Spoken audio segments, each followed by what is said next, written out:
There's a good chance there are singles in your area. Nearly half of adults in the U.S. are currently single. The 117.6 million unmarried, divorced or widowed Americans older than 18 account for 46% of the population, according to U.S. Census Bureau data. That number has been growing slowly but steadily since the 1960s. As more adults are finding themselves single or remaining unmarried for longer, many are feeling crushed by the total weight of living expenses, which have also continued to grow in recent years. The majority of my friends who are single and living alone are stressed about the cost of living, Kaishon Holloway, a single man living in New York City, tells CNBC. While it can play a significant factor for people trying to find a relationship, paying for dates isn't the reason single people may struggle financially. On top of being solely responsible for living costs that couples can split, single people are excluded from several financial benefits reserved for married couples. Here's what the singles tax looks like in the US dollar for dollar. It is cheaper to be in a one-person household. After all, there's only one mouth to feed, one person using household essentials, and the home only needs to have enough space for one body.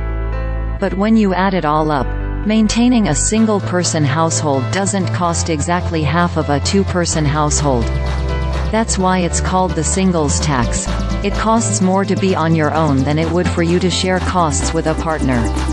Take South Carolina, for example, which falls around the middle of all states in terms of cost of living, according to the Missouri Economic Research and Information Center. Here's the cost of a year's worth of typical expenses before taxes, including necessities such as food, housing, medical care, transportation and more, in South Carolina, according to estimates from the Massachusetts Institute of Technology.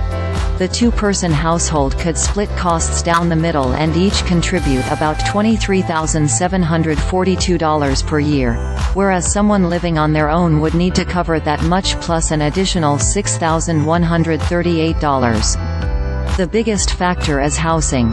Single people often have to choose between getting a roommate or covering the entire cost of a house or apartment on their own.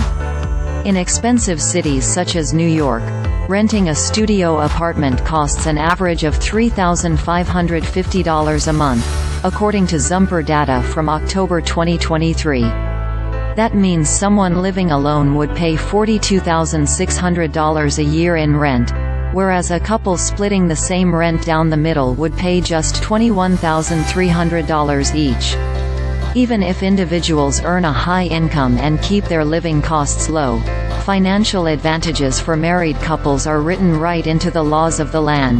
Bella DePaulo, author of Singled Out, tells CNBC. In some cases, married couples have advantages that simply don't exist for single individuals, such as with income taxes.